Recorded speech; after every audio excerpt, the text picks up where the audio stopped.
Toda la verdad sobre el Papa Honorio I. Honorio I, un papa brillante por su doctrina que hizo erudito al clero.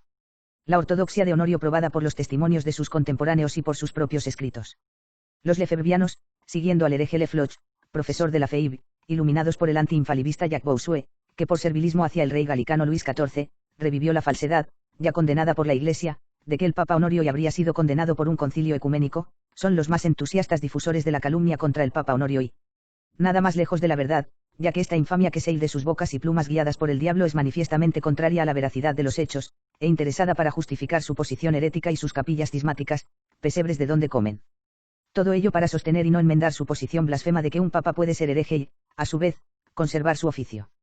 Sin duda, el lefebvrismo imprime carácter, como comprobamos por desgracia, en los semiprivacionistas, absurda teoría antitomista del papa materialiter non formaliter, salidos de su hornada.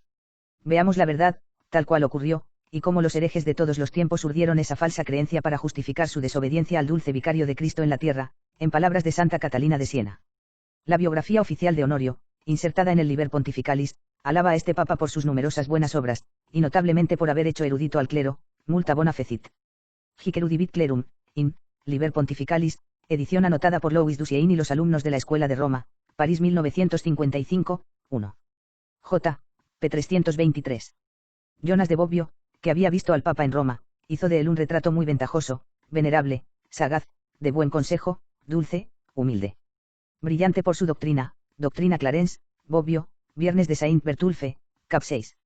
Este elogio concuerda bien con el epitafio de Honorio, su nombre es grande en honor, es sagaz, grande en mérito, de una potencia divina en canto sagrado, poderoso por su doctrina, Doctrina Potens, in, Liber Pontificalis, nota explicativa 19. Tuvo un santo celo por la doctrina, puesto que reprocha a los obispos españoles su tibieza en materia de fe.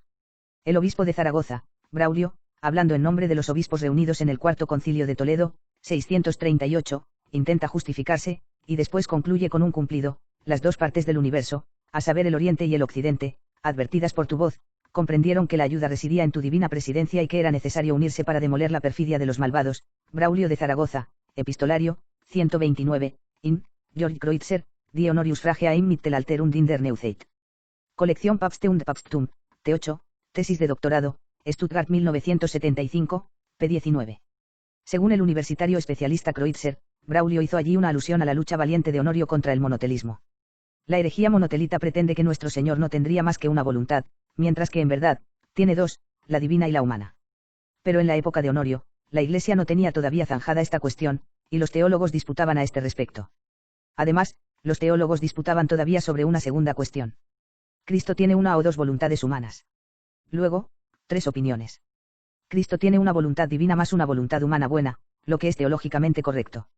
Cristo tiene solamente una voluntad, o sea, la herejía. Cristo tiene una voluntad humana buena, espíritu, más una voluntad humana viciosa, carne, proposición que es teológicamente herética. Situación enredada, de donde el peligro de quid pro quo, lo que ocurre efectivamente. Pues el obispo Sergio de Constantinopla interroga al Papa Honorio I sobre la opinión C. El Papa dijo que la opinión C era falsa y adhirió a la opinión A. Además, ordenó a todos abstenerse de disputar sobre la cuestión. Ahora bien, los monotelitas pretendieron enseguida que el Papa habría aprobado la opinión B. ¿De dónde la fábula de Honorio monotelita? En lugar de atacar la herejía por medio del anatema y excomunión, Honorio ordenó simplemente a los teólogos abstenerse de disputar sobre la cuestión. En su letra Scripta Fraternitatis, 634, dirigida al obispo Sergio de Constantinopla, el Papa Honorio y demanda guardar silencio, evitar las disputas vanas, caras a los sofistas, que Jesucristo sea el mismo que opera las cosas divinas y las cosas humanas, las escrituras lo muestran claramente. Pero saber si, a causa de las obras de la divinidad y de la humanidad, se debe decir o entender una operación o dos, es lo que no nos debe importar, y lo dejamos a los gramáticos, que tienen costumbre de vender a los niños las palabras que ellos han inventado. Jesucristo tiene dos naturalezas. Nosotros debemos rechazar esas palabras nuevas que escandalizan a las iglesias, de miedo que los simples, chocados de los términos de dos operaciones, nos crean nestorianos, o que nos crean eutiquianos, si no reconocemos en Jesucristo más que una sola operación. Para no avivar el fuego de las disputas apenas adormecidas, confesamos con simplicidad que el mismo Jesucristo opera en la naturaleza divina y en la naturaleza humana. Es mejor dejar gritar contra nosotros a los vanos expulgadores de las naturalezas, los ampulosos filósofos con voz de ranas, que dejar en ayunas al pobre pueblo. Nos exhortamos, en consecuencia, a evitar la expresión nueva de una o de dos operaciones, y de predicar con nosotros, en la fe ortodoxa y en la unidad católica, un solo Jesucristo operando en las dos naturalezas y lo que es de la divinidad y lo que es de la humanidad, in, Roubache, T4, p. 390. El Papa imponía entonces el silencio sobre la cuestión de las voluntades de Cristo. Esta actitud, guiada por la preocupación de evitar vanas disputas, no es en el fondo mala en sí misma. Siglos después, los franciscanos y los dominicos disputaban entre ellos por saber si las gotas de sangre perdidas por Jesús durante su camino de cruz permanecían, sí o no, en unión hipostática con nuestro Señor. El Papa reinante no zanja la cuestión, pero prohíbe a los teólogos librarse a este género de especulaciones ociosas. Pío II, Bula Ineffabilis, agosto 1 de 1464. Igualmente, el Quinto Concilio de Letrán, 2 sesión, enero de 2014 de 1516, impone el silencio, prohibiendo a cualquiera pretender determinar la fecha del fin del mundo. Se propone ahora la cuestión: ¿Honorio era caído en la herejía? La respuesta es no. ¿Cuál era la cuestión en los debates teológicos? Desde el pecado original, los hombres tienen dos voluntades humanas contradictorias, la del espíritu y la de la carne. Nuestro Señor, que ha tomado nuestra naturaleza salvo el pecado, ha tomado solamente la voluntad humana no viciada por el pecado original, ha tomado la del espíritu más no la de la carne. Además, siendo Dios, nuestro Señor tiene igualmente una voluntad divina. Tiene luego dos voluntades, una humana, otra divina. Los monotelitas sostenían equivocadamente que nuestro Señor no tenía más que una sola voluntad, negación de las dos voluntades divina y humana. El obispo de Constantinopla, Sergio, escribió a Honorio, demandando que algunos afirmaban que había en nuestro Señor dos voluntades contrarias. Enseñando largamente y en detalle que Cristo tomó una voluntad humana y no dos, Honorio afirma brevemente, solamente de pasada, pues el objeto de la demanda de Sergio era las dos voluntades humanas opuestas, que Cristo tiene también una voluntad divina. Así pues, la enseñanza del Papa Honorio era irreprochable, creía y enseñaba que Cristo no tenía dos voluntades humanas contrarias, sino una sola, y que había, además, una voluntad divina. Primeras supercherías, 640 a 649, contra Honorio, desenmascaradas por los contemporáneos del Papa difunto. Honorio respondió entonces que en nuestro Señor no había dos voluntades humanas opuestas, espíritu y carne. Por un quid pro quo, algunas personas pretendieron entonces que el Papa habría negado la existencia de dos voluntades humana y divina. 3 años después del deceso de Honorio, su secretario, conociendo el abuso que algunos monotelitas comenzaban a hacer en Oriente de la correspondencia de su antiguo maestro, escribió al emperador Constantino: cuando hablamos de una sola voluntad en el Señor, no teníamos en vista su doble naturaleza, sino solamente su humanidad. Habiendo sostenido Sergio, en efecto, que había en Jesucristo dos voluntades contrarias, nosotros dijimos que no se podía reconocer en él esas dos voluntades, a saber la de la carne y la del espíritu, como nosotros mismos las tenemos desde el pecado. In Monseñor de Segur, el soberano pontífice in Obras completes, París 1874, t. 3, p. 269. El Papa Juan IV, segundo sucesor de Honorio, atestigua la misma cosa en una epístola tanto más destacable como que la había dictado al mismo padre que había sido secretario de Honorio. Juan IV se lamentaba igualmente de un quid pro quo. Mi predecesor susodicho decía pues, en su enseñanza sobre el misterio de la encarnación de Cristo, que no ha existido en él, como en nosotros pecadores, dos voluntades contrarias, del espíritu y de la carne. Lo que algunos han trastornado en su propia concepción, y han pensando que él habría enseñado una sola voluntad de su divinidad y de su humanidad, lo que es totalmente contrario a la verdad. Juan IV, Carta Dominusqui Dixat al emperador Constantino III, primavera de 641. Un santo canonizado, el abad Máximo el Confesor, defendió vigorosamente la memoria del Papa contra la tentativa de recuperación de los monotelitas. Se debe reír, o por mejor decir, se debe llorar a la vista de estos desgraciados, obispo Sergio y Pirro, que osan citar pretendidas decisiones favorables al impío ectesis, libelo monotelita de Sergio, aprobado por el emperador en 638, intentar ubicar en sus filas al gran Honorio, y adornarse a los ojos del mundo con la autoridad de un hombre eminente en la causa de la religión. ¿Quién pues ha podido inspirar tanta audacia a estos falsarios? ¿Qué hombre piadoso y ortodoxo, qué obispo, qué iglesia no los ha conjurado a abandonar la herejía? Pero sobre todo que no ha hecho el divino Honorio. In Segur, p. 269. Este célebre santo, que sería más tarde martirizado por los monotelitas, analiza los escritos de Honorio y llega a la conclusión de que el Papa había reconocido en Cristo dos voluntades, la voluntad divina y la voluntad humana no corrompida. Añade que la tentativa de recuperación fraudulenta del nombre de Honorio para la causa monotelita, hecha por los herejes griegos, había provocado la indignación del clero de Roma. El excelente abad Anastasio, al regreso de Roma, nos ha referido que había hablado a los padres más considerados de todas las grandes iglesias de la cuestión de la carta escrita por ellos a Sergio y que les había preguntado, cómo debía comprenderse la expresión, una voluntad en Cristo, contenida en esta carta. Anastasio encuentra que esta cuestión les afligía y que estaban prestos a defender a Honorio. Anastasio habla también al abad Juan Simponio, que había, por orden de Honorio, redactado esta carta en latín. La opinión de este cura fue, quod nullo modo mention el minea per numerum feceriti unius omnimodae voluntatis, es decir que en su carta Honorio no había sostenido jamás que no se debía contar más que una sola voluntad en Cristo, y esta opinión le había sido atribuida por aquellos que habían traducido la carta al griego. No se debía negar en Cristo la voluntad humana en general, sino solamente la existencia de la voluntad corrompida por el pecado. San Máximo, Tomus dirigido al Padre Marinos, 640-641, in, Charles Joseph F.L., Histoire des conciles de apres les documents originaux, París 1909, 1. 3p 382. George Kreutzer, Die Honorius Frageaim mittel alterung in der Neuzeit, Papste und Papsttum, t. 8, tesis de doctorado, Stuttgart 1975, ha editado un texto griego de la Carta de Honorio. Precisa que este texto tiene no menos de 40 variantes con referencia a otras versiones griegas de este mismo texto. Contraste impactante entre el original latino diotelita y traducción griega monotelita. La palabra latina discrit, de manera distinta, es traducida por el término griego que significa exactamente lo contrario, sin distinción. Honorio escribió: Cristo ha operado lo que es humano por la carne asumida de manera inefable y única y completada por la divinidad de manera distinta.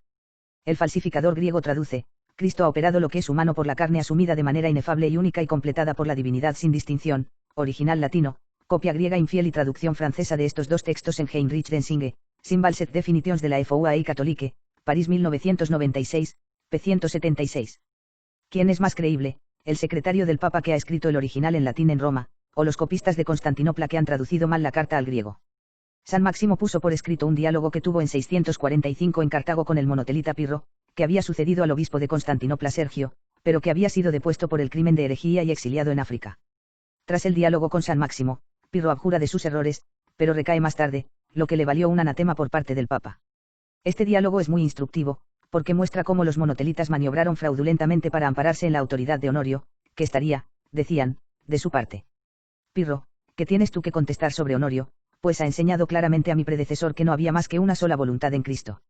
Máximo, ¿a quién se debe preguntar el sentido de las proposiciones de Honorio? Al que ha redactado la carta o bien a los de Constantinopla, que refieren los hechos desnaturalizándolos según los deseos de sus corazones. Pirro, evidentemente al que la ha redactado.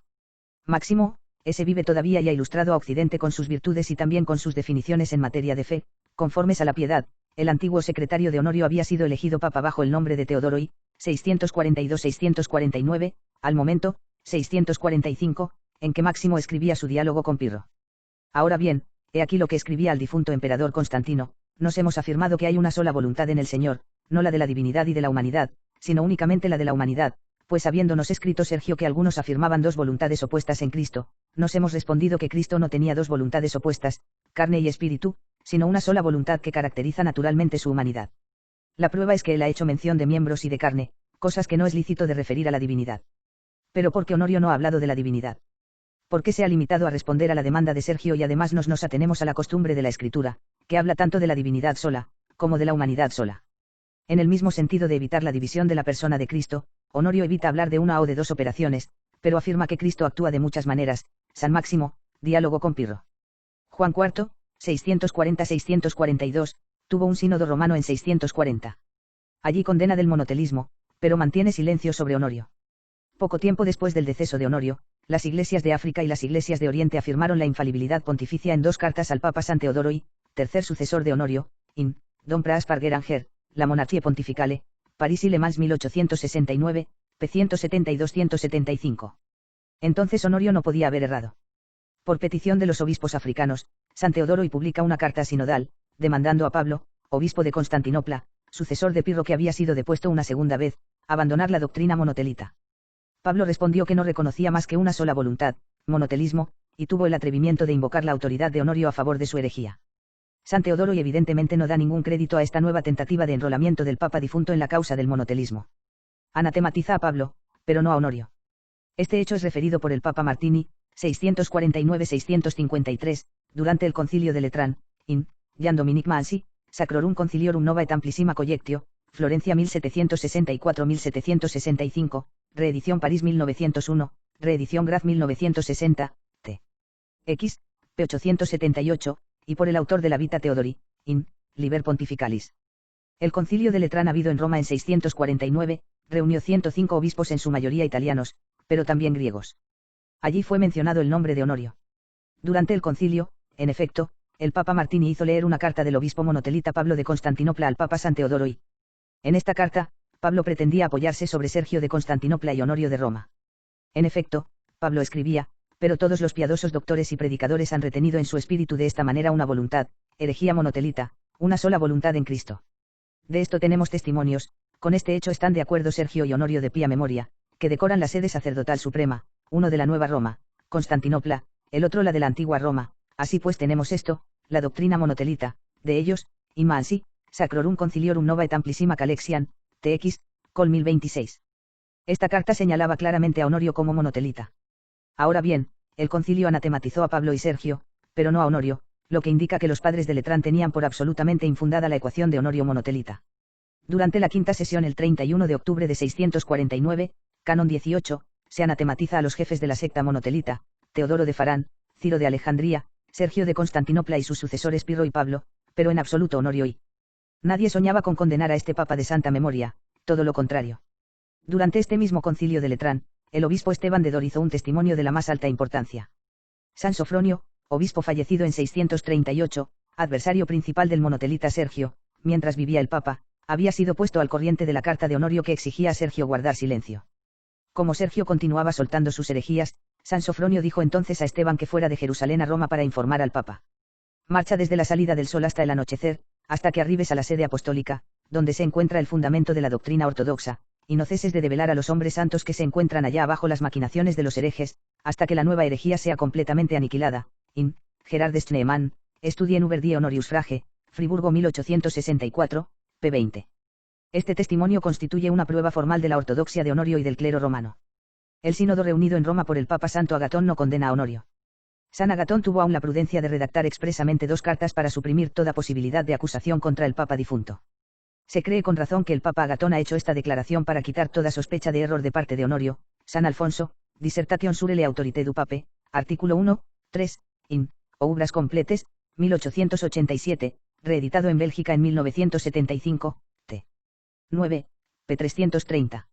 Sabiendo que se iba a realizar un concilio ecuménico en Constantinopla, y que los monotelitas de esta ciudad habían intentado ya en 2 oportunidades servirse del nombre de Honorio, cf. supra, el Papa estableció una suerte de certificado de ortodoxia para todos los papas que habían reinado hasta él. La autenticidad de estas 2 cartas no es discutida por ningún historiador, mientras que muchos historiadores sostienen que las actas del Sexto Concilio Ecuménico de Constantinopla están interpoladas. En la duda, es necesario atenerse a estas 2 cartas de Agatón, cuya autenticidad fue verificada y certificada por los mismos participantes del concilio. La autenticidad de la carta de Agatón al emperador fue certificada durante la 4ª sesión, su contenido fue aprobado por los obispos durante la 18ª sesión.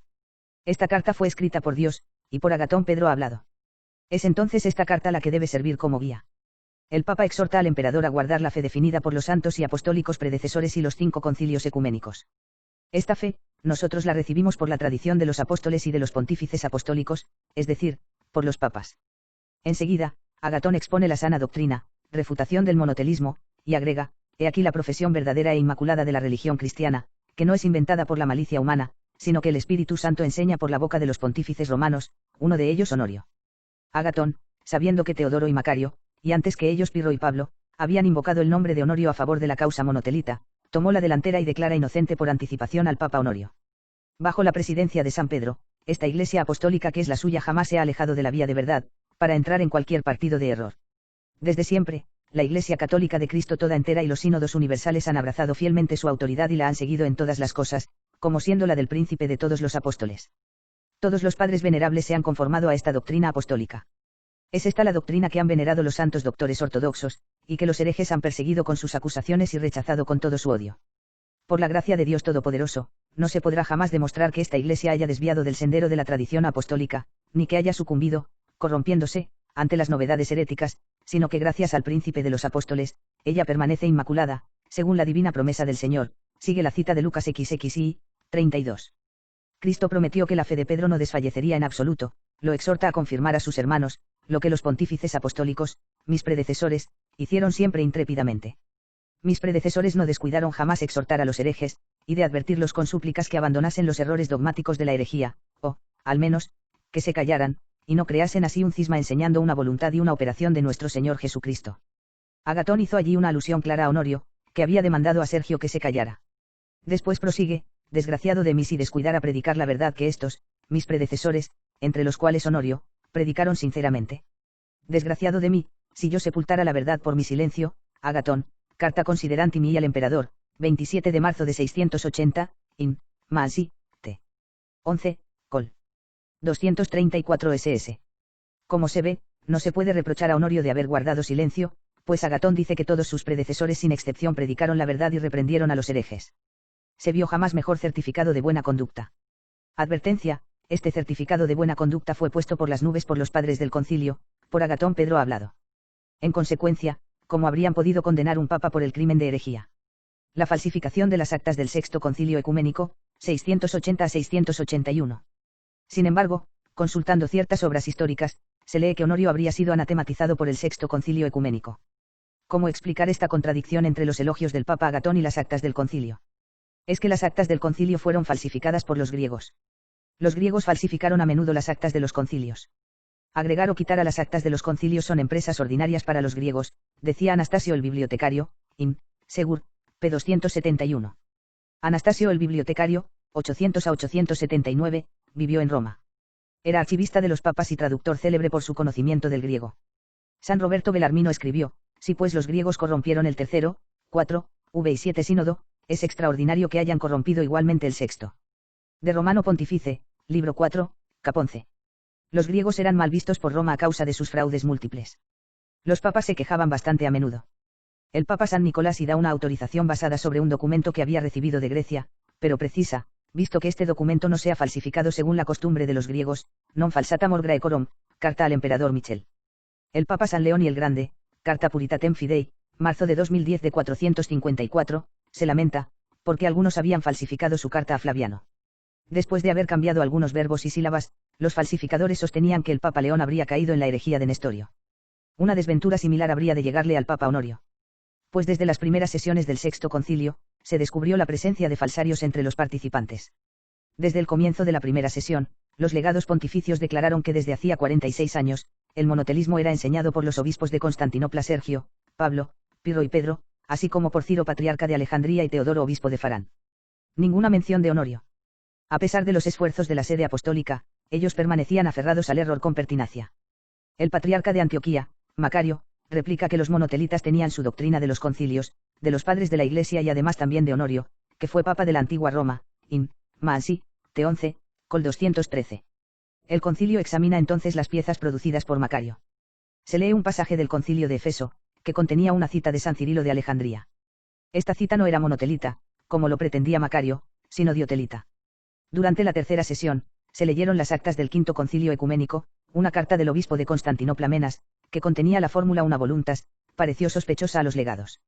Se compara el texto producido por Macario con los originales de los archivos imperiales, y se comprueba entonces que Macario había añadido la carta de Menas en las actas del Quinto Concilio.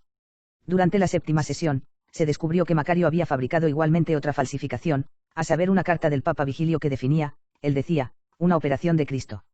En la novena sesión, se comparan las citas patrísticas producidas por Macario con los ejemplares auténticos guardados por el patriarcado y se prueba que Macario había falsificado los escritos de los padres.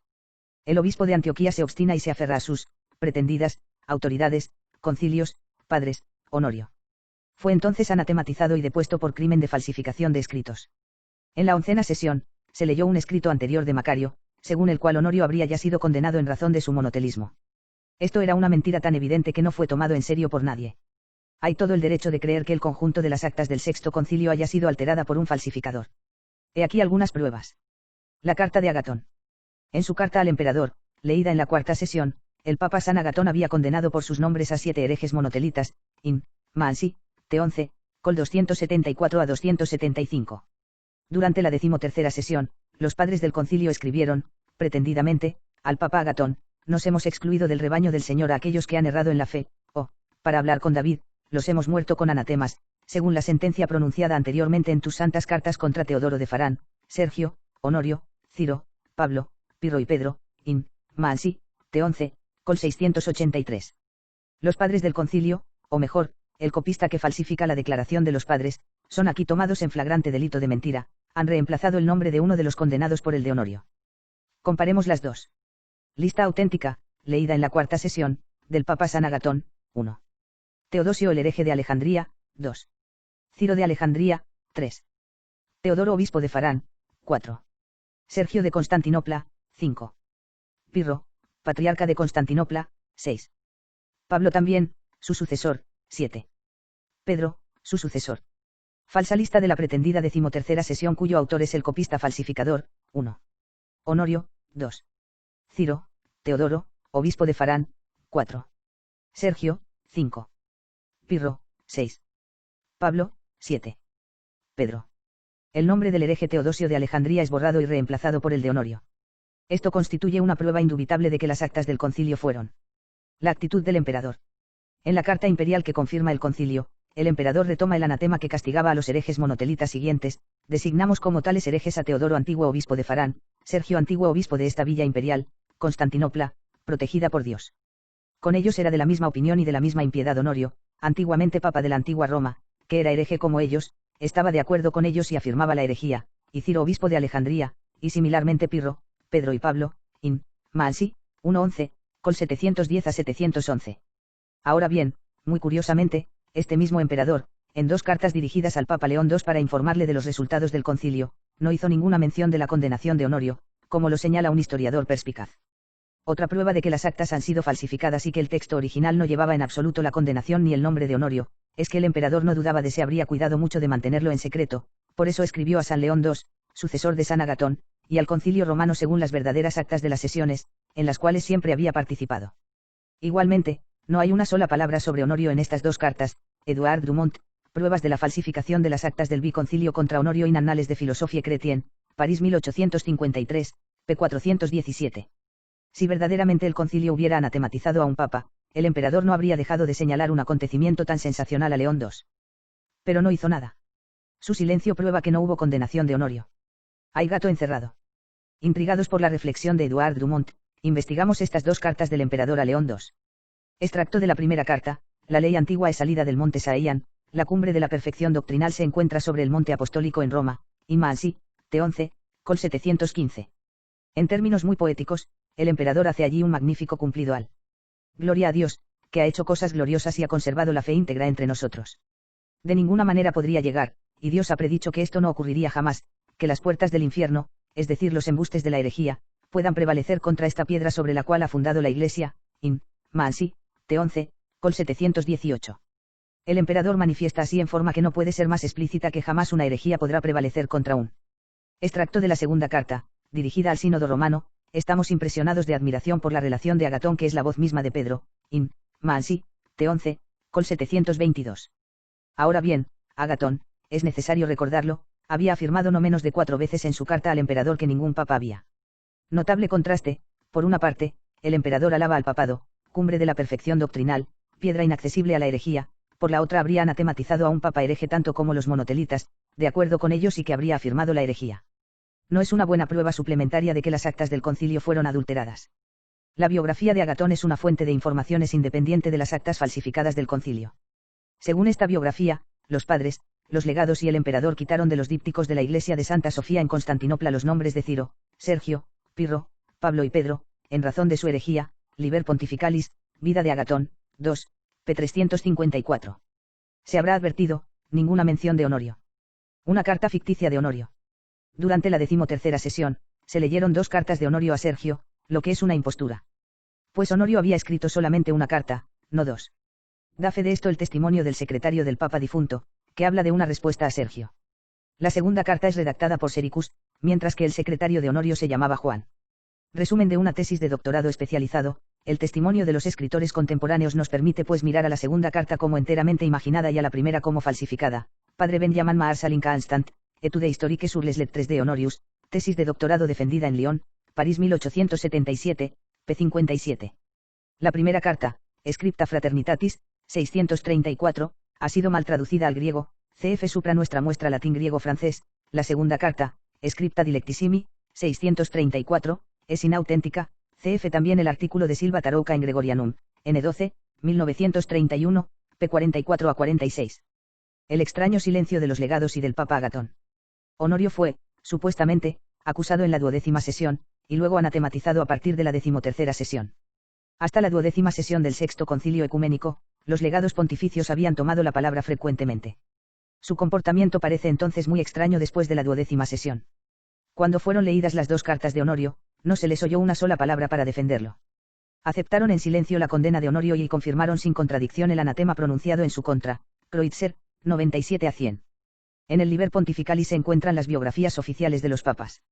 Ahora bien, En la biografía de Agatón no se hace ninguna mención de la condena de Honorio.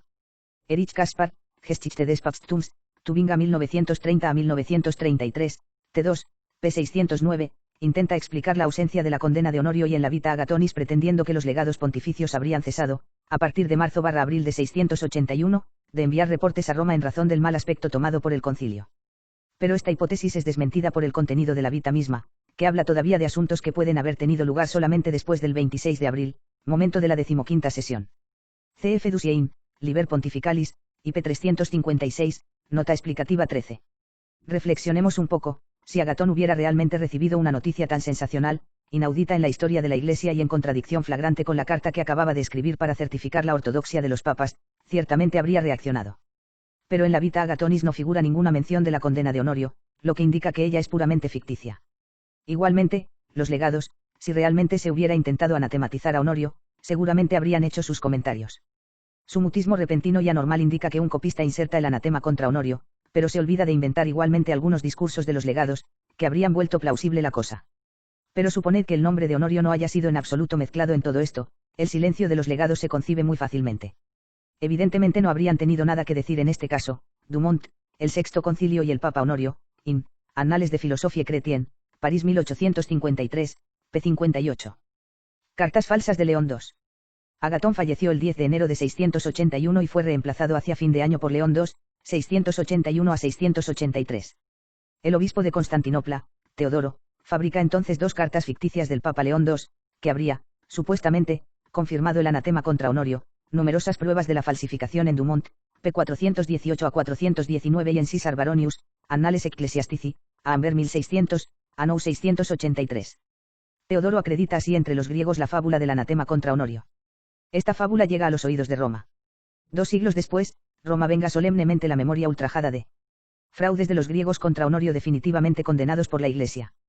El Concilio de Roma. Durante el Concilio de Roma del año 869, el Papa Adriano II hizo una alocución y declara, leemos que el pontífice romano ha juzgado a los prelados de todas las iglesias, pero no leemos que él haya sido juzgado por ninguno de ellos, citado por León XIII, Encíclica Satis Cognitum, junio de 1929 de 1896. Y sin embargo, los griegos afirmaban que Honorio había sido juzgado. ¿Cómo explicar esta divergencia entre la afirmación del Papa Adriano II y la de los griegos? Es Anastasio el bibliotecario quien va a dar la respuesta. Escribía al Papa Juan VIII que las actas del Séptimo Concilio Ecuménico guardadas por los griegos estaban adulteradas, porque contenían notablemente elementos apócrifos del Sexto Concilio. Debe destacarse que en ese concilio se encuentran muchos cánones y decisiones de los apóstoles y del Sexto Concilio, cuya interpretación entre nosotros no es ni conocida, ni recibida. Anastasio, prefacio de su traducción del Séptimo Concilio, in Dumont, p. 434. Así pues, los orientales creían en la condena de Honorio, sobre la fe de actas falsificadas, mientras que los occidentales, en posesión de las actas auténticas, tenían a Honorio en gran honor. Esta divergencia entre Oriente y Occidente en la causa de Honorio es corroborada por la omisión de los griegos, o la mención de los romanos, de Honorio en los dípticos después del Sexto Concilio. En Constantinopla, el nombre de Honorio era borrado de los dípticos bajo Justiniano II, quien luego fue asesinado por el usurpador Bardano, discípulo del monotelita Macario. El monotelita Bardano hizo restablecer a Sergio y Honorio en los dípticos. Pero al cabo de 2 años, fue derrocado a su vez por el nuevo emperador Anastasio II, que elimina de nuevo a Sergio y Honorio de los dípticos, testimonio de un contemporáneo griego, el diácono Agatón de Constantinopla, epílogo, 714, in Dumont, p. 420. En Roma, por el contrario, el nombre de Honorio no fue jamás borrado de los dípticos, testimonio de Anastasio el bibliotecario, que vivía en Roma en el siglo IX, in Baronius, anno 681. Esta cuestión de los dípticos tiene su importancia. Pues ser mencionado en los dípticos es una prueba de ortodoxia. Yo prometo no recitar durante los santos misterios los nombres de aquellos que se han separado de la comunión de la Iglesia Católica, San Hormisdas, Libellus Fidei, agosto de 2011 de 515. Dado que Honorio continuaba figurando en los dípticos en Roma, esto indica que jamás fue suprimido de la comunión de la Iglesia Católica. Dicho de otra manera, jamás la Iglesia de Roma ratificó la pretendida condena de Honorio, inventada por el falsario griego Teodoro, y retomada por el cismático griego Focio. 157. El Séptimo Concilio Ecuménico. Durante la séptima sesión del Octavo Concilio Ecuménico, Constantinopla IV, el Papa Adriano II constata que los griegos, pero no los papas, decían que Honorio era anatema. Adriano II dijo que juzgar a un papa era una cosa totalmente contraria al derecho canónico. Es esa una presunción intolerable que no se puede atender. ¿Quién de entre vosotros, yo lo pregunto, ha oído jamás cosa parecida, o quien jamás ha encontrado en alguna parte mención de una tan temeraria enormidad? Nos hemos leído que el pontífice romano se ha pronunciado sobre los jefes de todas las iglesias, no hemos leído que sobre él nadie se haya pronunciado. Porque bien que se haya dicho anatema a Honorio, después de su muerte, por los orientales, falta saber que había sido acusado de herejía, por cuya causa solamente es lícito a los inferiores resistir a la impulsión de los superiores, y rechazar sus malvados sentimientos. Pero aún entonces no habría sido permitido a quienquiera ese celo de los patriarcas y de otros obispos de emitir ninguna sentencia a su respecto, si previamente el pontífice de la misma primera sede no hubiera intervenido precedentemente por la autoridad de su consentimiento, in Mansi, T16, col 126. Adriano II dijo bien Honorio acusado por los orientales, pero estableció igualmente que no se encuentra ninguna aprobación pontificia de parecido acto. Esto confirma que los ejemplares de las actas del Sexto Concilio en poder de los griegos han sido alteradas por falsificadores. Los manuscritos hechos en Roma son mucho más verídicos que los fabricados por los griegos, porque entre nosotros, no se practican ni los artificios ni las imposturas. San Gregorio el Grande, Carta 6 a Narsem. Adriano II, con el fin de mostrar que nadie tiene el derecho de anatematizar a un papa, evoca enseguida el caso del papa Símaco, que había sido acusado calumniosamente de muchos crímenes. El rey de Italia, Teodorico, queriendo atacar al papa Símaco hasta obtener su condenación en justicia, convoca a numerosos clérigos de su reino y les dice que muchos crímenes horribles habían sido cometidos por Símaco. Les ordena reunirse en sínodo y constatar esto por un juicio. Los prelados se reunieron por deferencia hacia el rey. Pero sabían que el primado del papa no permitía que fuera sometido al juicio de sus inferiores. ¿Qué hacer? Juzgar a un papa en violación del derecho, o bien incurrir en la cólera del rey rehusando erigirse en juez. Al fin, estos prelados verdaderamente venerables, cuando vieron que no podían, sin autorización pontificia, alzar la mano contra el papa, y cualesquiera que fueran los actos del papa Símaco denunciados, reservaron todo al juicio de Dios, in Mansi, T16, col 126. Siempre en vista de demostrar que es ilícito acusar y juzgar un papa, Adriano II cita en ejemplo la actitud de Juan, obispo de Antioquía. Este prelado había anatematizado a un obispo, pero había prohibido atacar al papa. Juan no había hesitado en anatematizar al hereje Cirilo, obispo de Alejandría, y sin embargo, este mismo Juan escribió en una carta al papa San Celestino y, aprobada por el concilio de Efeso en su tercera sesión, que era ilícito juzgar a la sede de Roma, venerable por la antigüedad de su autoridad. Si se diera licencia a aquellos que quieren maltratar por injurias a las sedes más antiguas y de emitir sentencias contrariamente a las leyes y cánones contra ellas, cuando no se tiene ningún poder contra estas sedes. Los asuntos de la Iglesia irán hasta la confusión extrema, in Mansi, T16, col 126. El discurso de Adriano II hizo su efecto. Los padres del concilio redactaron, en efecto, un canon expreso contra ciertos griegos, entre los cuales Focio, que había atacado a Honorio y pretendido deponer al papa legítimo Nicolás y, que pretendían criticar, aun juzgar a los papas. La Iglesia católica no ha aceptado jamás una tal insolencia. La pretendida condena de Honorio fue expresamente criticada por Adriano II y los padres del octavo concilio. La palabra de Dios, que Cristo ha dicho a los santos apóstoles y a sus discípulos: quien a vosotros recibe, a mí me recibe, Mateo X, 40, y quien a vosotros desprecia me desprecia, Lucas X, 16, creemos que ha sido dirigida también a todos los que, después de ellos y a su ejemplo, son devenidos soberanos pontífices. Que nadie redacte ni componga escritos y discursos contra el muy santo Papa de la antigua Roma, bajo pretexto de pretendidas faltas que él habría cometido, lo que ha hecho recientemente Focio, y Dioscoro antes que él. Cualquiera que tenga la audacia de injuriar por escrito o sin escrito la sede del príncipe de los apóstoles, Pedro, será condenado como ellos. Si un concilio universal es reunido y se eleva alguna incertidumbre y controversia respecto a la Santa Iglesia de Roma, es menester que con veneración y debida reverencia se investigue y se reciba solución de la cuestión propuesta, o sacar provecho o aprovechar, pero no dar temeraria sentencia contra los sumos pontífices de la antigua Roma. Octavo Concilio Ecuménico, 867, Canon 21. El Papa Adriano II impone a todos los clérigos de Oriente y Occidente la firma de la profesión de fe del Papa San Hormisdas. Honorio tuvo también su certificado de ortodoxia, pues esta profesión de fe dice que la promesa de Cristo es verificada en los hechos, pues la religión católica ha sido siempre guardada sin tacha en la sede apostólica. ¿Qué piensan los padres del Vaticano de la pretendida condenación de Honorio durante el Sexto Concilio Ecuménico? Esto puede deducirse de una alusión discreta, pero firme. En el capítulo 4 de Pastora Eternus, los padres del Vaticano escriben que esta sede de Pedro permaneció pura de todo error y reenvían, en nota, a esto, cf. la carta del Papa San Agatón al emperador aprobada por el Sexto Concilio Ecuménico. En los esquemas preparatorios de Pastora Eternus, extractos de esta carta eran citados, en el esquema definitivo, solamente la referencia en pie de página. Según los padres del Vaticano, se debe retener del Sexto Concilio Ecuménico no una ficticia condena de Honorio, sino la carta auténtica del Papa reinante, que certificaba que todos los papas eran ortodoxos y lucharon contra las herejías. Además, citan el formulario de Hormisdas Adriano II, cf. supra, y dicen expresamente: nuestros predecesores han trabajado infatigablemente en la propagación de la doctrina salutífera de Cristo entre todos los pueblos de la tierra y han velado con cuidado igual para la conservación auténtica y pura, allí donde había sido recibida. Las obras históricas que tratan a Honorio de hereje son prohibidas por la Iglesia. Monseñor Jacques Bossuet, por servilismo hacia el rey galicano Luis XIV, escribió un panfleto pseudocientífico contra la infalibilidad. Aborda largamente el caso de Honorio en esta Defensio Declarationis Conventos Clerigallicani Anni 1682, 1730, libro 7, cap 21 a 29. Honorio habría aprobado la herejía de Sergio y habría sido condenado en el Sexto Concilio por haber precipitado a la Iglesia en el error. El Papa reinante evalúa poner este libro en el Index, pero se abstiene por razones políticas, no indisponer a Luis XIV. En una carta al Inquisidor General de España, fechada el 13 de julio de 1748, Benedicto XIV desaprueba este libro y expresa: desde el tiempo de Clemente XII, nuestro predecesor de feliz memoria, se analiza proscribir esta obra, y se ha concluido por no hacerlo, no solamente a causa de la reputación del autor, que ha rendido servicios eminentes a la religión bajo tantos otros jefes, sino porque se tenía temor fundado de excitar por esto nuevos trastornos. Según otras obras de historiadores protestantes, galicanos y jansenistas, Honorio habría sido hereje. Es interesante notar que fueron puestos en el Index 2929.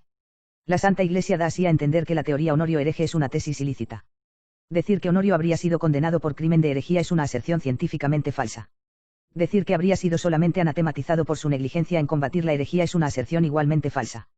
Según el testimonio de los contemporáneos, que estaban bien ubicados para saberlo, este papa poderoso por su doctrina, Epitafio, combatió vigorosamente el monotelismo, testimonio de los obispos españoles, se esforzó por traer al buen camino al monotelita Sergio, testimonio de San Máximo. Resumen, Honorio y fue un papa brillante por su doctrina, que combatió vigorosamente la herejía monotelita. La Iglesia ha definido dogmáticamente en el Concilio Vaticano, 1869 a 1870, que todos los papas sin excepción han sido ortodoxos y ha puesto en el Index los libros pseudohistóricos que pretenden lo contrario. Toda la verdad sobre el Papa Honorio y,